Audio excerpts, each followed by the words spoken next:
Coach Reinebold, which we'll get into, newly named Hawaii Rainbow Warriors. Congratulations, Coach. You saw we teed you up before the break. Rumor now is they're going to keep the Super Bowl in Vegas every year. What do you think? I think it's a great idea. I just can't see it happening because that thing, next to the Olympic Games, it must be the most bid on championship, maybe the World Cup by those cities. And you're talking about huge, huge, economic impact everywhere that game goes. Okay, I'm with you, but I guess we'll find out with it in Vegas this year. If it's that big of a moneymaker and it trumps the other, then they'll do it. It's all about the money. It always is. I don't think it's all about the money you going to the University of Hawaii, going back to the University of Hawaii. Congratulations, Coach. I mean the D-line coach, by the way. Exciting times. Can you explain the reasons why you made the move? Well, obviously this is home for me. This is where I live. I have a deep affinity for this state, for the program, for these kids, for the history of this program. And I had always said that, and I had an out in my contract that if I was given an opportunity to come back to the University of Hawaii, that I would be able to do it.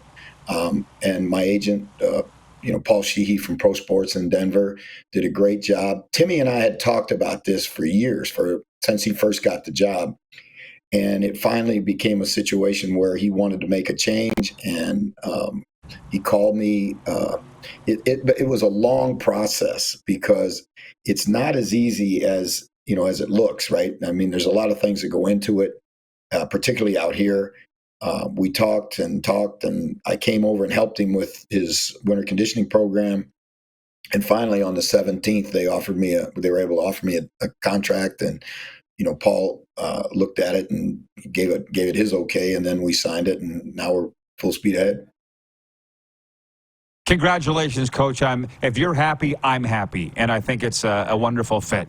But you'll still be talking NFL, and of course, you'll still be talking CFL and ball for all. But of the 4 games on the weekend, there was one statistical upset, and it was Sunday night. What's your take on divisional playoff weekend?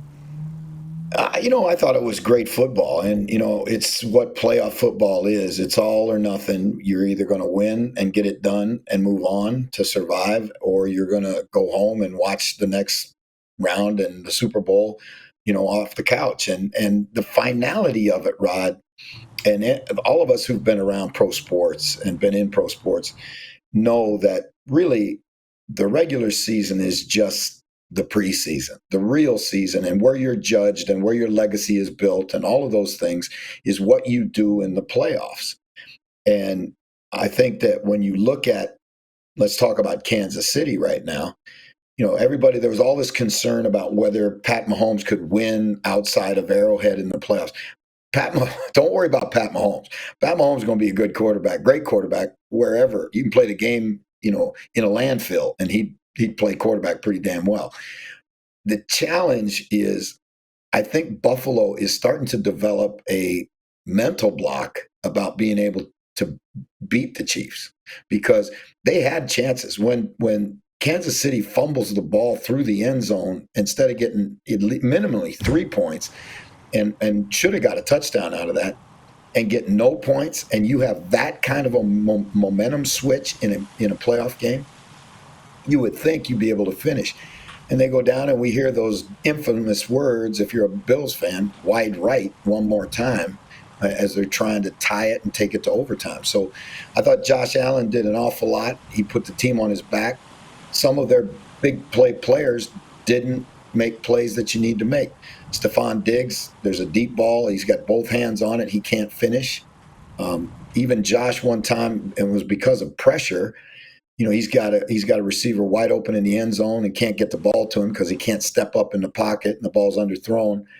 And then they dropped another ball. So they had 3 chances, and you get 3 chances in playoff football. You got to make at least a couple of those if you're going to move on.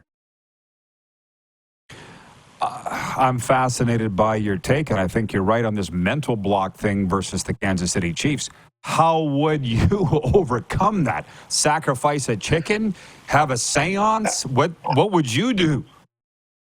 I don't know, but I'm going to tell you something. It is, and I don't want to downplay what the Chiefs did, because I thought some of the coaching that went on in the game was, really, really high level. There's one play in particular, Kelsey, who has kind of underachieved down the stretch a little bit. Andy found a way to get him matched up, against AJ Klein.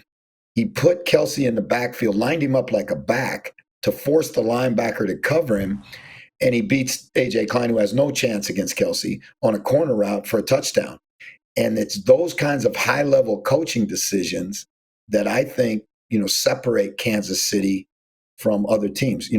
Like Buffalo, I'm not sure about that fake punt. And I'm a big guy. I'm a big believer in, the kicking game and using your kicking game as an offensive weapon.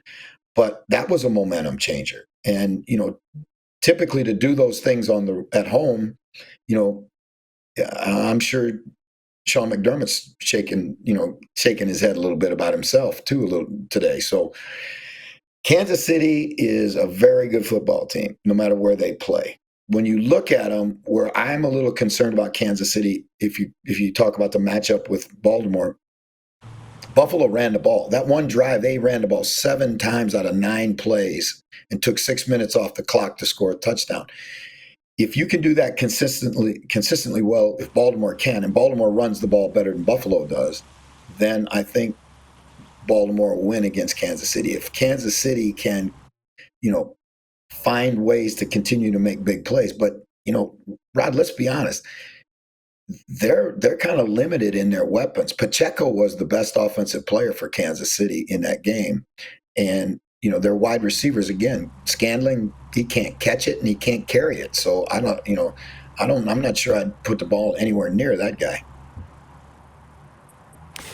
Are the Detroit Lions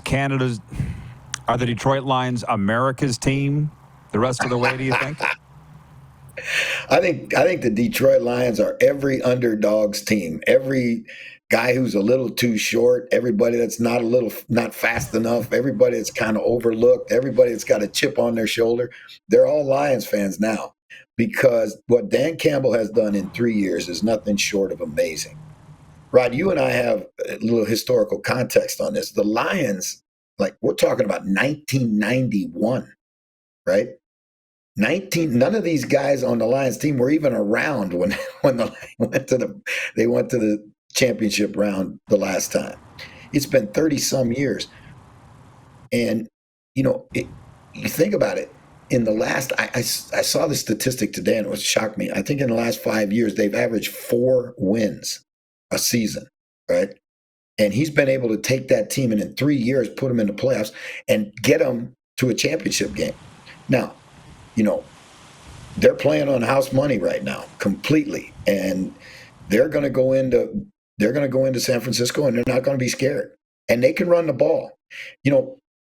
Last year when they drafted the running back out of Alabama with the 12th pick in the draft, right? Everybody kind of went, "What are you doing that for?" Right? You got too many other holes. You need big people on defense, some of that stuff, and I think what we've seen is Jameer is really legit. He is, they knew more than we knew right now, because that kid was the difference in the game, in my opinion. What you're saying is you and I are so old, we remember when the Lions were good till now. And that's a fact. But you know what? They were talking this morning on the radio here about Dan Campbell when he was hired. You remember the news conference about biting kneecaps, and everybody was laughing at him, saying, "Who is this guy? This guy's a meathead." Who's laughing now? Well, you know what?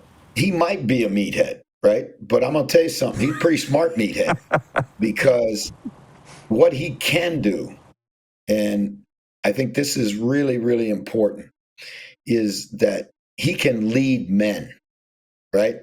And, he's a guy that, you can get caught up in the image and all the, that voice that he has, and all the messages. And last week, I don't know what he was doing with a pair of pants. I don't know what he said. We got to get the last of this losing out of here. I mean, but you know what? Because here's the key thing. I really believe this 100%.